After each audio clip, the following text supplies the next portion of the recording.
Zorgen over AI nadat statenlid zijn bijdrage via ChatGPT maakte.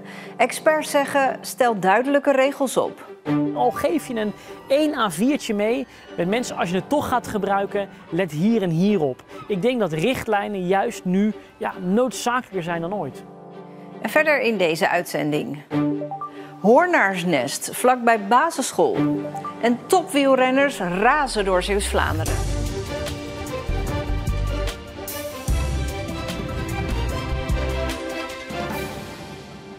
Goedenavond.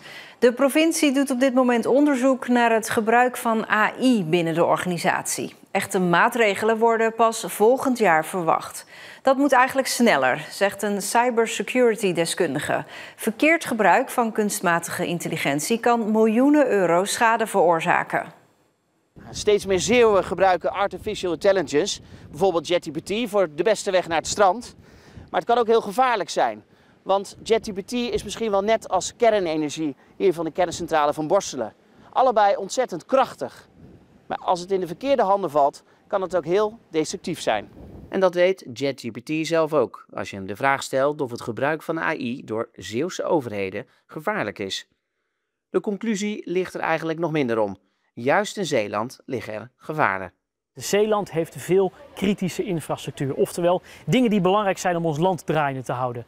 En dat is maar goed ook dat we die hebben, maar dat brengt ook een bepaalde kwetsbaarheid met zich mee. En juist daar ook zien we dat ook AI gebruikt wordt door de kant van cybercriminelen van landen om heel snel op te sporen of ergens een lek in een systeem zit bijvoorbeeld. En dat ziet cybersecurity-expert Dave Maasland steeds vaker gebeuren, met bijvoorbeeld Russische hackgroepen. Het gebruik van AI door Zeeuwse ambtenaren kan volgens hem door onjuist gebruik dan ook gevaarlijk zijn. Ik denk dat de overheid er goed aan doet om zo snel mogelijk medewerkers handvatten te geven. Ik blijf van mening dat men het toch gaat gebruiken. Of er nou wel of geen toestemming wordt gegeven. Daar kunnen we alles van vinden. Maar we zijn mensen, we zoeken de grenzen op. En ook om dingen gewoon werkbaar te maken. En al geef je een 1 A4'tje mee met mensen, als je het toch gaat gebruiken, let hier en hier op. Ik denk dat richtlijnen juist nu noodzakelijker zijn dan ooit. Binnen de provincie Zeeland zijn kennelijk die richtlijnen nog niet scherp. Want onlangs in een statenvergadering, die ging juist over risicomanagement, had de SGP een stevige bijdrage. Maar... Voorzitter, dit alles al dus ChatGPT. Om er heel eerlijk te zijn, deze bijdrage is in 45 seconden gemaakt. Het statenlid had diverse stukken geüpload naar Amerikaanse servers van ChatGPT. De Partij voor Zeeland stelde naar aanleiding van deze bijdrage schriftelijke vragen aan gedeputeerde staten. Nou kijk, de hacking is natuurlijk ook, risico is ook toegenomen. Hè? Kijk je naar de gemeente Antwerpen, daar heeft men na een hack 80 à 100 miljoen euro moeten investeren. Hè? En waarom moesten ze dat geld betalen? Ja, ze waren dus gehackt en dan zijn er gegevens kwijt en bestanden en dan moet alles opnieuw opgebouwd worden. En je loopt ook risico natuurlijk op boetes als er gegevens op straat komen.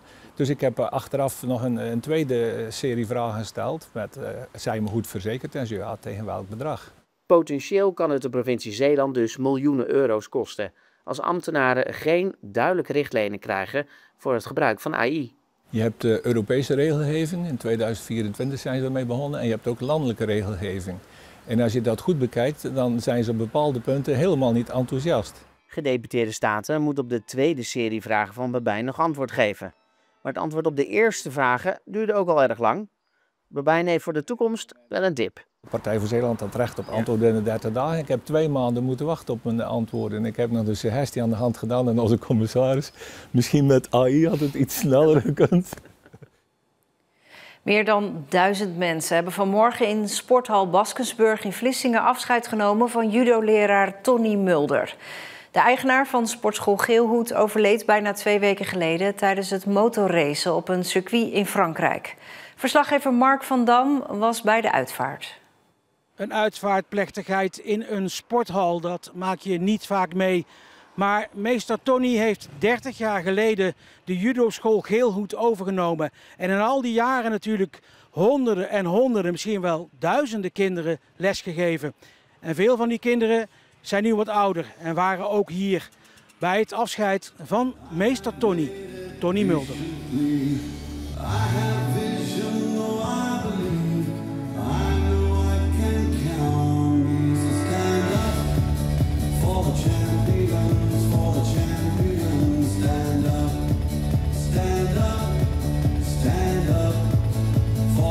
Wat doet het mij goed en wat doet het ons als familie goed om zoveel mensen te zien? En als ik dan om mij heen kijk, dan kan ik wel zeggen dat mijn vader een geliefde man was. Zijn onuitputtelijke liefde, positiviteit en enthousiasme werkte aanstekelijk op ons allemaal.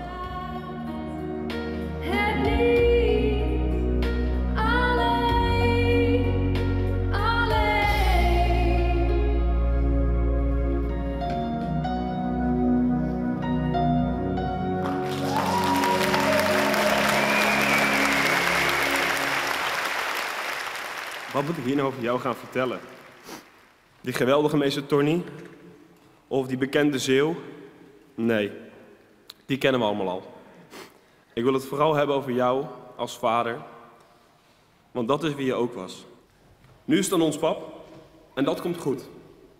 Wat er ook gebeurd mag zijn op het circuit, of je onwel geworden bent voor je val, of dat je een foutje gemaakt hebt, het is oké. Wees alsjeblieft niet te streng voor jezelf. Want wij zijn dat ook niet. Jouw racenummer zal via mijn motor zeker het circuit weer gaan zien. En dan weet ik dat jij trots vanaf boven over mijn schouder meekijkt. Met die lieve oogjes en met een paar tips over waar ik mezelf kan verbeteren. I love you, pap. Hello, darkness, my old friend. I've come to talk with you again.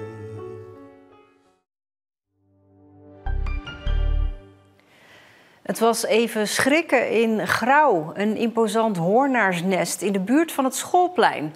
Omwonenden zijn bang dat zij en de kinderen worden gestoken. Voornamelijk dan iemand die allergisch is voor die hoornaars, ja, dan kan dat natuurlijk ernstige gevolgen hebben. Vooral als je rekening mee houdt dat we hier redelijk ver en moeilijk bereikbaar zijn voor de spoeddiensten. Dan kan dat wel eens fataal zijn voor dat kindje of zo. Ik was heel bang, want ik was bang dat die me gingen steken en dat wil ik niet. Alhoewel een steek van een hoornaar zelden gevaarlijk is, vindt de schooldirecteur het toch verontrustend. Ja, ik maak me daar wel zorgen over en heb toen eigenlijk gelijk melding gedaan bij de gemeente met het verzoek dit te verwijderen. Met meerdere hoogwerkers is al geprobeerd het nest weg te halen, maar het hing te hoog. De gemeente en de provincie gaan binnenkort een nieuwe poging wagen. Een beeld vanaf de Atalante. De houten hoogaars doet mee aan de Sail Amsterdam vandaag. Het schip, gemaakt in 1938, is de afgelopen 7 jaar helemaal gerestaureerd.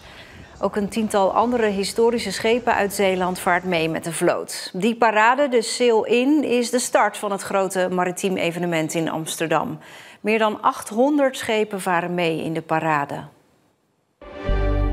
Het lijkt wel of de herfst begonnen is. Overal liggen blaadjes. Maar nee, het is echt nog volop zomer. Het heeft te maken met de droogte, legt natuurexpert Erik Mailleu uit.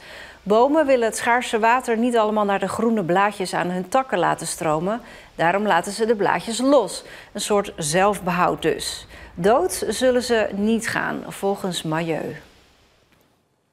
De wereldtop van het wielrennen reed vandaag dwars door Zeeuws-Vlaanderen. De eerste etappe van de Renewy Tour startte vanmiddag in Terneuzen en dat trok veel bekijks. Zodra er wielrenners als Tim Merlier, Olaf Kooi en Biniam Girmay in je stad zijn, dan weet je dat er veel wielerfans op je koers afkomen. Maar als Mathieu van der Poel op de startlijst staat, dan komt er nog meer volk dan normaal. Wie hoop je vandaag te zien? Sowieso toch wel Mathieu. Ja, sowieso wel. Ja. Groot fan? Ja, heel zeker. Heel zeker. Ja. Terneuzen, laat je horen voor Mathieu van der Poel! Maakt Mathieu nou zo'n goede wielrenner? Hij kan alles. Hij kan goed rijden, hij kan goed klimmen en hij is vooral in de klassiekers heel goed. Voor Van der Poel is het pas zijn eerste koers na de Tour de France waar hij moest opgeven vanwege een longontsteking. Dat is nu maar sinds een paar dagen dat ik mezelf terug beter en beter voel. Daarvoor had ik heel afwisselende dagen, dus hopelijk kunnen we hier met de ploeg een mooie koers rijden. Met welk idee kom je dan naar de koers hier? Ja, we gaan proberen een rit te winnen, dat doen we altijd met de ploeg, dus dat is nu ook weer het doel. Maar ja, het is wel een beetje afwachten hoe je terugkomt na zo'n ziekte. Aan de 5-daagse wielerwedstrijd doet dit jaar 1 Zeeuw mee. Mick van Dijken uit Collijnsplaat startte met 160 andere renners om 1 uur vanuit Terneuzen voor een etappe door Zeeuws-Vlaanderen. Dit is de kopgroep van de dag, onderweg naar finishplaats Breskens. Met een aantal bekende namen als Tibor Del Grosso, Jasper Stuyven, Casper Asgreen en Frank van den Broek in die kopgroep. Maar iedereen verwacht een massasprint en dat gaat ook gebeuren. Ja, want in die laatste meters zat alles weer bij elkaar in de straten van Breskens. En dan was uiteindelijk Tim Merlier van Soudal Quickstep de snelste in de massasprint. Hij wint de eerste etappe van de Renewy Tour. De dag begon grijs en bewolkt. Pas in de middag kwamen er wat opklaringen. De temperatuur die was een stuk lager dan gisteren. Het werd 20 à 21 graden. Morgen een beetje hetzelfde beeld. Later op de dag is er kans op wat regen. De dagen erna wordt het nog ietsje koeler en ook dan kan lokaal een bui vallen. En dit was Zeeland Nu. Een uitgebreide samenvatting van de Renewy Tour vindt u later vandaag in de app en op de site. Tot morgen en een hele fijne avond.